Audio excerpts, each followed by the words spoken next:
you know, like people are genuinely interested and supportive and really want to wish us well, and you know, we want to kind of take advantage of that energy and well wishing, which she's always the one that's wise and keeps me on the straight and narrow. I would have slunk off in the middle of the night. So I guess the question is, we might.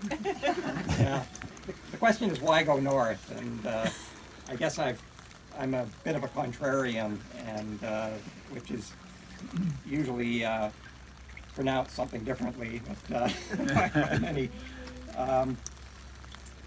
But it was quite a number of years ago I had the idea, and it was partly when I did the Tonga to New Zealand passage, and there seemed to, from the cruisers there seemed to be a lot of, you know, you've seen one atoll, you've seen them all, you know, and I'm sure it's exciting and nice and warm and that, but there did seem to be a bit of monotony to it, and I thought, well, you know, why not try going the other way? And started looking into it and the history and the culture, the change in scenery.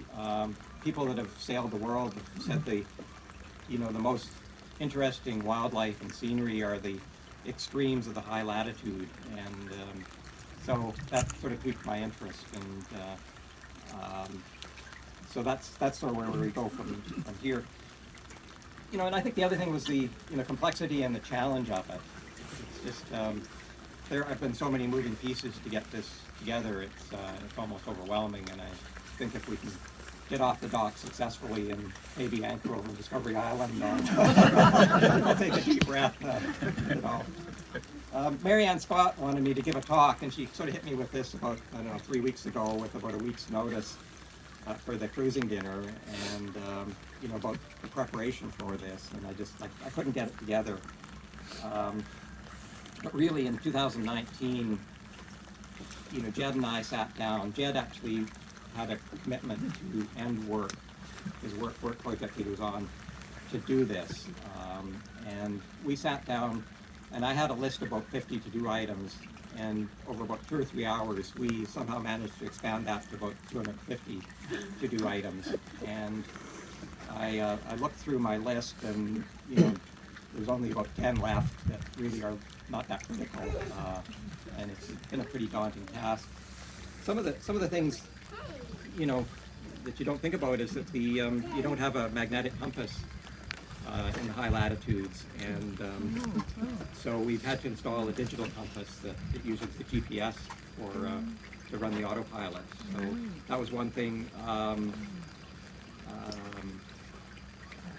The ice poles here that Ged made out of laser mass. You know, if we find leads that we can get through, sometimes you have to fend off the ice so it keeps people, you know, pushing the ice away. Just the research.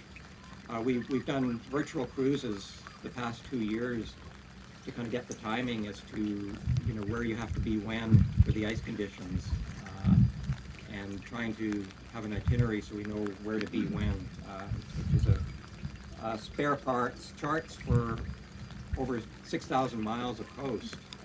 You know, as much as this is a coastal cruise, it's a coastal cruise in the extremes, and just storing them, cataloging them, packing them away has been a huge job. And you know, the storage for the spare parts.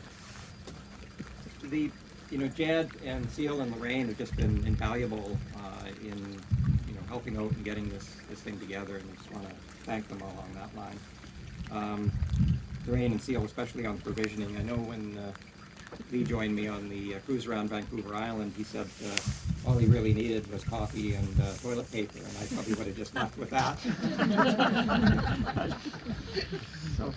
So that people have been asking me about the route. So our rough plan is to hit Hardy fairly quickly without pushing it too much, and then hopefully straight across to Haida Gwaii, where we're going to putz around. We've got a permit for there.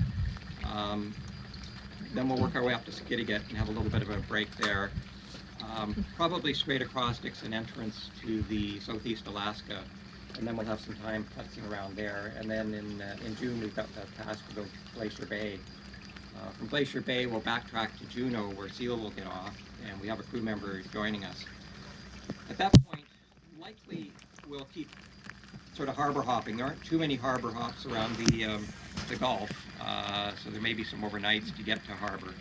The possibility we could go straight across the Gulf to Kodiak, but then work our way along the Alaska Peninsula through what they call False Passage to get through to the northern. After that, it's there's a reserve that's a little bit out of the way, but supposedly it's a landing beach for walrus, so we're putting that on our must-see points. Then try and get up to Nome, where we start watching the ice, because Cape Barrow is a real choke point for ice, and if we can see a window to get through there, we'll start moving really quickly. We have a crew member that will be on it with us from Juneau to Point Barrow, and then the three of us will be on our own after that to Tuck, and then Paris will join us in Tuck. Work our way through probably more ice to Cambridge Bay. Hopefully that will be fairly clear. And then Sergei is joining us in Cambridge Bay. That's the point where it gets really critical, because there's about a 2-week window where you hope the ice will open up, and then you got to go quite a ways north. Once you get into Lancaster Sound, it should be clear sailing from there. And we'll drop Paris off in Pond Inlet on Baffin Island, and then it's a race down Davis Strait on the along Baffin Island, Labrador to Newfoundland, and we've got a haul out in Lewisport, Newfoundland, if all goes well. So. October 15th. Juneau. Here's where it gets a little philosophical. But so Mark Twain, I believe, was the first to start the the final regrets in his musing, which I won't quote to you, but you've probably heard them, and many have adapted them over the years.